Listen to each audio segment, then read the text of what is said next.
So now it is time for our second pitching session with Dr. Nikolaos Kanopoulos, President and CEO of the Greek company Brite Solar. And the company develops innovative, transparent solar panels for applications in greenhouses and agri-PV systems to achieve agricultural decarbonization. So Dr. Kanopoulos, the floor is yours. Thank you, Florence, and thanks everybody for attending the session. Slide, please.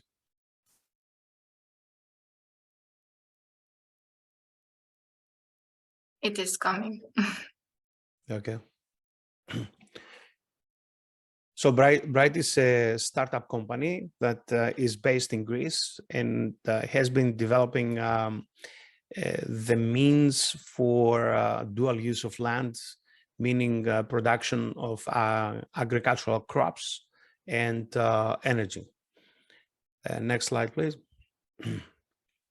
What we're trying to address is the food, energy, and water nexus that exists in the world today, because agriculture consumes 70% of water and 14% of energy globally. And this is clearly unsustainable given the increase in the world's population to 9.7 billion as projected by the UN by 2050, which demands increase in food production in the order of 70 to 100%, which clearly cannot be done with conventional means. So we have to employ technology. And what we are doing is we are developing part of that technology ourselves. Next. On the other hand, we also have the climate change and the major effects on agriculture.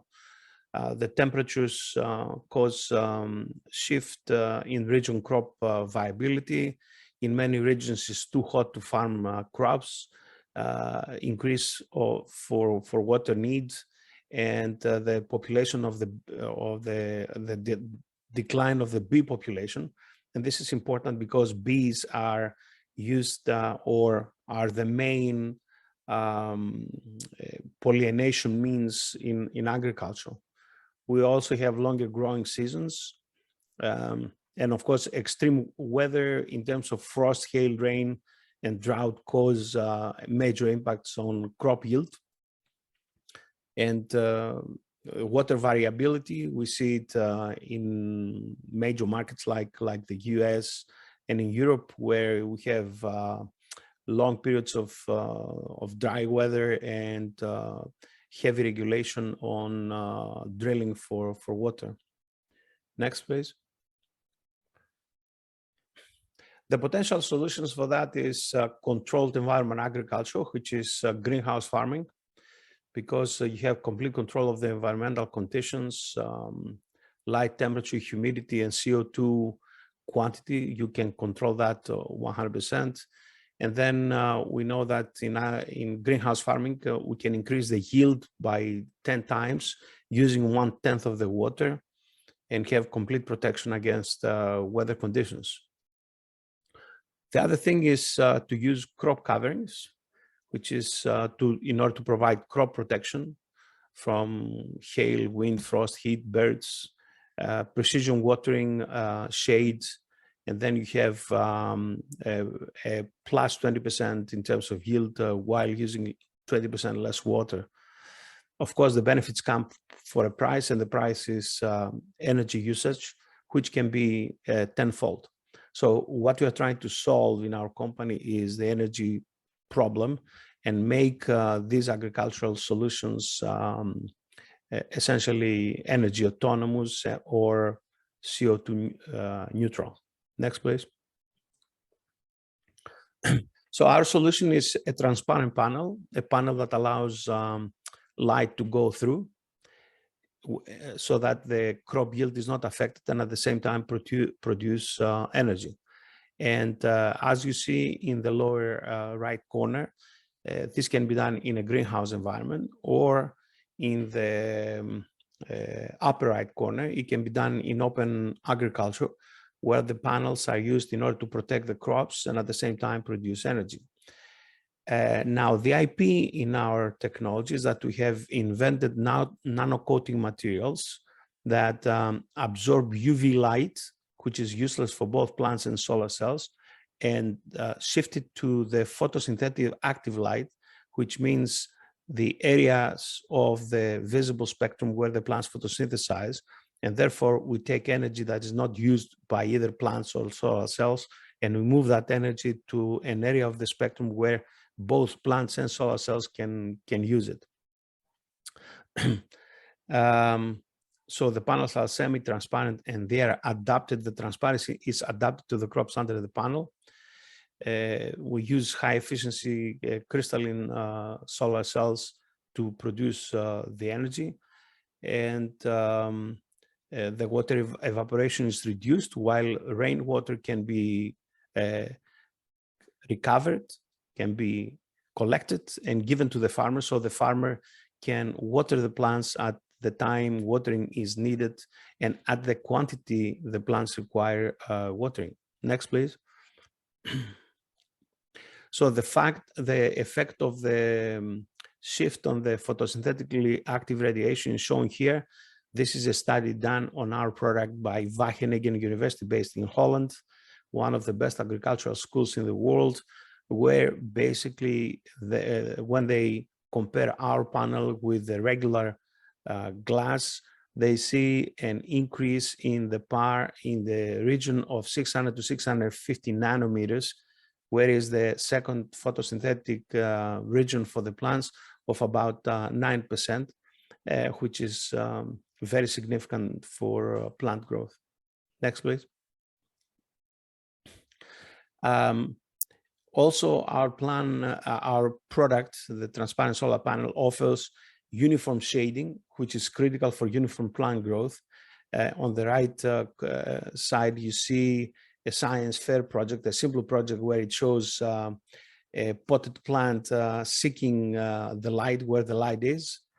And on the left-hand side, if you use conventional panels, which are completely black, then the shading of the space under the panels is non-uniform, and therefore the effect on the crop yield is negative.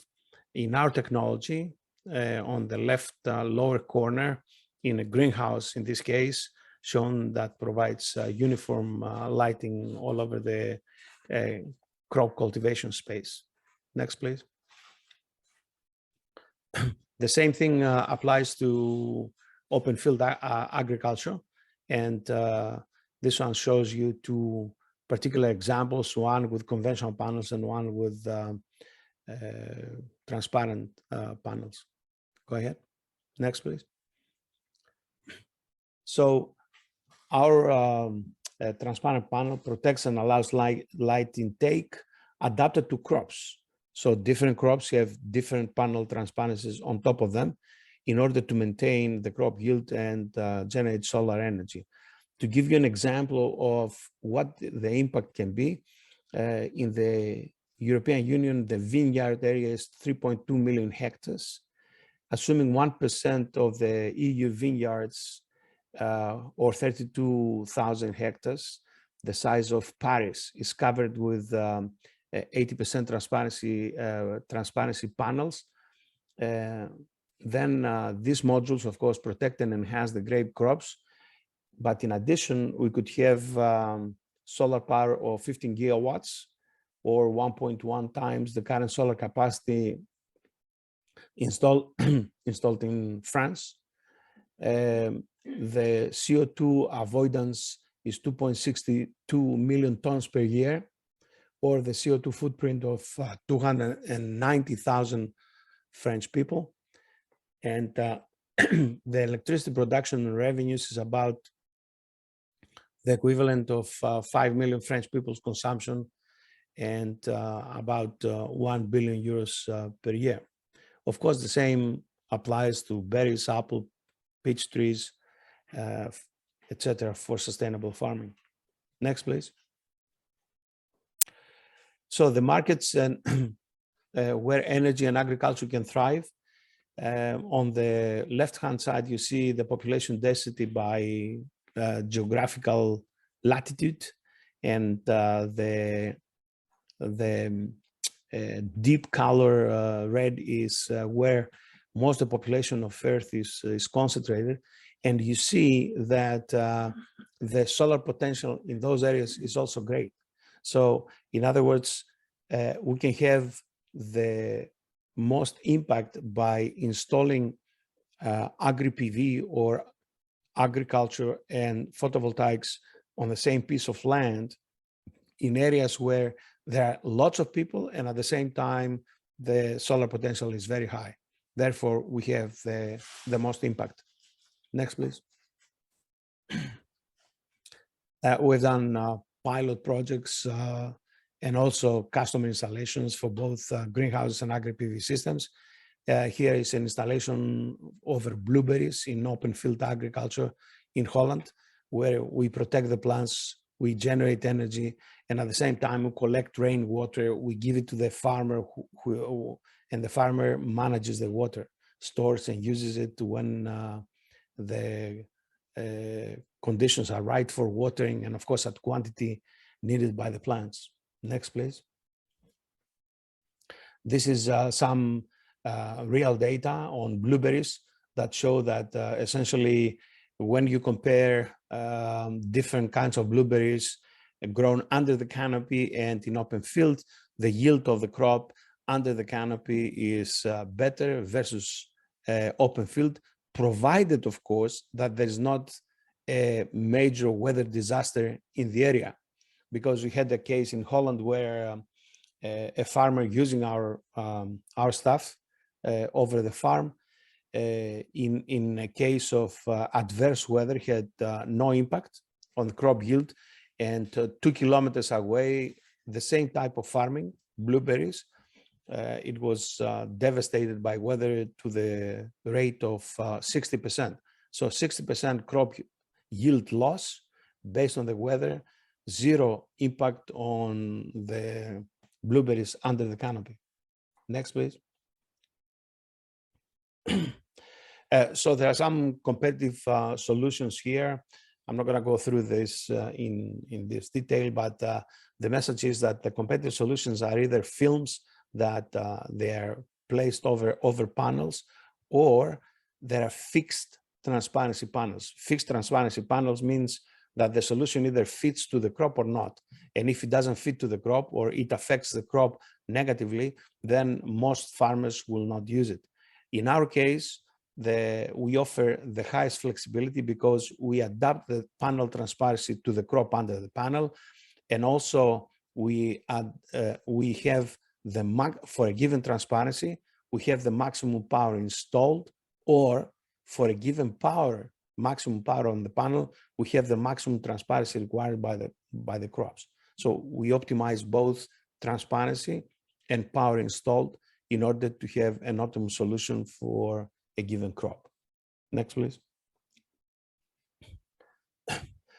That's all I have. These are some pictures from different installations for different installation, different crops. Like in some cases we have flowers, in some cases we have tall trees like pears. We have grapes, blueberries, we've done raspberries, and now marijuana in the US in greenhouses, tomatoes in Greece, avocados, and we have plans. We have a new project to do peaches, also in Greece. So thank you, and I will be exhibiting also in Vietnam, and you can stop by our booth and have a discussion and show you some of our materials and the effect on the spectral shift. Thank you. Thank you very much for your presentation, Dr. Kanopoulos. I think it was a good overview of what the technology is exactly, how it works, and how it can be applied in the field of agriculture. So thank you very much.